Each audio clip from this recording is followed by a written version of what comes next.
बिस्मिल्लाहिर्रहमानिर्रहीम। बेटा अस्सलाम वालेकुम। उम्मीद है आप सब खैर आफियत से होंगे और लास्ट टॉपिक भी आपने बहुत अच्छे से समझा होगा, मैकेनिज़्म ऑफ एंजाइम एक्शन। आज का जो हमारा टॉपिक है बेटा वो है factors affecting the rate of enzyme action. You know कि एंजाइम जो हैं they are made up of amino acids. तो ऐसे तमाम फैक्टर जो अमाइनो एसिड्स के स्ट्रक्चर को चेंज करेंगे, अमाइनो एसिड्स के चार्जेस को चेंज कर देंगे या अमाइनो एसिड की काइनेटिक एनर्जी को कम या ज़्यादा करेंगे, तो वो सारे के सारे फैक्टर्स एंजाइम्स की एक्टिविटी को भी चेंज करेंगे, क्योंकि ऐसे में एंजाइम की जो ग्लोबुलर शेप है वो डिस्टर्ब हो जाती है।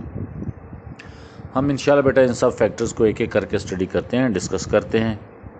पहला जो फैक्टर है दैट इज़ एंजाइम कंसंट्रेशन, यानी अगर किसी जगह एंजाइम्स की कंसंट्रेशन बढ़ जाए तो क्या होगा।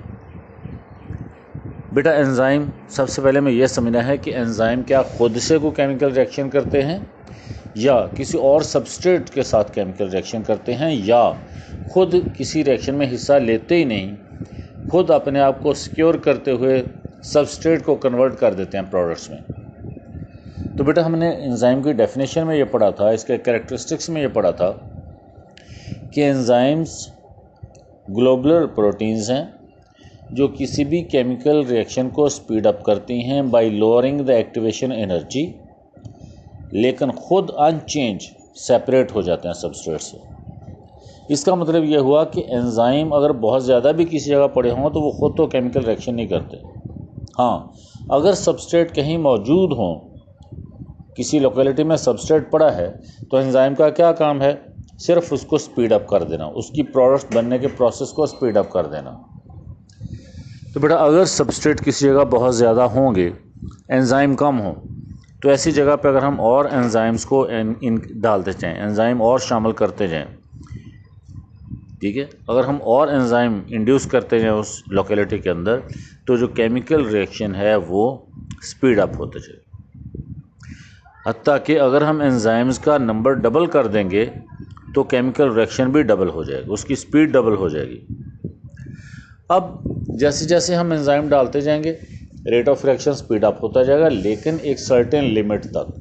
क्यों कि जैसे ही सारे सबस्ट्रेट्स एंजाइम के साथ केमिकली रिएक्ट कर जाएंगे, सारे सबस्ट्रेट्स के साथ एंजाइम अटैच हो जाएगा, तो फिर उसके बाद से हम जितने भी एंजाइम डालेंगे तो उसका रेट ऑफ रिएक्शन के ऊपर कोई फ़र्क नहीं पड़ेगा। That won't effect the rate of chemical reaction. क्यों कि अब उसको सबस्ट्रेट मिलेगा तो रेट ऑफ रिएक्शन बढ़ेगा ना, सबस्ट्रेट तो नहीं मिल रहा है, सबस्ट्रेट तो सारे ऑक्यूपाई हो गए हैं। तो इसलिए जब तक सबस्ट्रेट अवेलेबल हैं तब तक रेट ऑफ रिएक्शन बढ़ता रहेगा, लेकिन जैसे ही सबस्ट्रेट ख़त्म हो जाएंगे फिर एंजाइम्स के एडिशन का रेट ऑफ रिएक्शन के ऊपर कोई इफेक्ट नहीं होगा।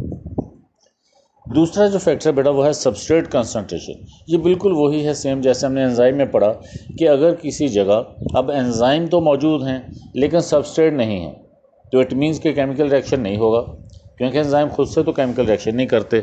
तो ऐसे में अगर हम सबस्ट्रेट्स को एडिशन करते जाएंगे, सबस्ट्रेट ऐड करते जाएंगे, तो ये क्या करेगा, इससे केमिकल रिएक्शन स्पीड अप होना शुरू हो जाएगा, अगेन एक सर्टेन लेवल तक।